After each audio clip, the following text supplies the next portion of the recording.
Siz imam zamanı niyə təbliğ eləmirsiniz ki, bir adı gedib onun, bir adı gedib. Hacı Mehdinin 30 yerdə ayədə var, İncildə var, Tövrətdə var, işarələri, nişanələri, 300-dən çox əlaməti var, Peyğəmbərin söylədiyi. Onun barəsində heç danışmırsınız, mən eşitməmişəm. Elə bir dənə ancaq Əhməd Abdullah Haşiminin barəsində danışır və salam. Fikirləriniz üçün təşəkkür edirik, qardaş. Əvvəla belə deyim, Peyğəmbərlər hər zaman ortaya çıxanda Peyğəmbərləri təhqir eliblər. Muhammed Peyğəmbərin sallallahu aleyhi və səlləmin bilirsiniz başına zibil töküblər, daş atıblar, dişini sındırıblar və digər Peyğəmbərləri şəhid eliblər. Yəni bu insanların öz qabiliyyətlərinin aşağı səviyyədə olmasından qaynaqlanan bir şeydir, bizlə bağlı bir şey deyil. Qurtarıcı məsələsinə gəldikdə isə xristianlar İsa əleyhissalamın yenidən gəlişini gözləyirlər, yahudilər Maşiyahı gözləyirlər.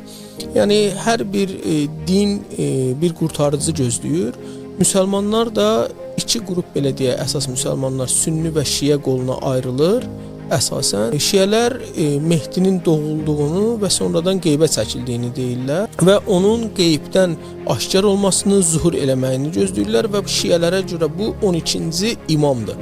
Muhammed bin Həsən Əskəri əleyhissalam. Sünni inancına görə isə məsələ biraz fərqlidir. Sünnilər ümumiyyətlə vilayət və imamət məsələsini qəbul eləmirlər. Ancaq bunu qəbul eləməmələrinə baxmayaraq, onlar da bir qurtarıcı Mehdi gözləyirlər.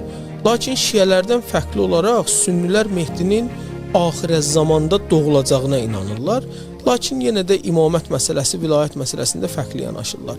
Lakin hər iki, həm Sünni, həm Şiə isə İsa əleyhissalamın gələcəyini də qəbul edirlər və Mehdinin arxasında dayanacaq, namaz qılacaq və əslində Mehdinin ondan daha üstün olduğunu belə deyim, göstərəcək müsəlmanlara.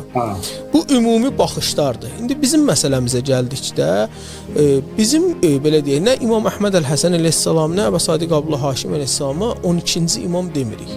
12-ci imam Muhammed bin Həsən Əskəri əleyhissalamdır. Əhməd Əl-Həsən əleyhissalam imamlardan sonra gələn Mehdilərin ilkidir.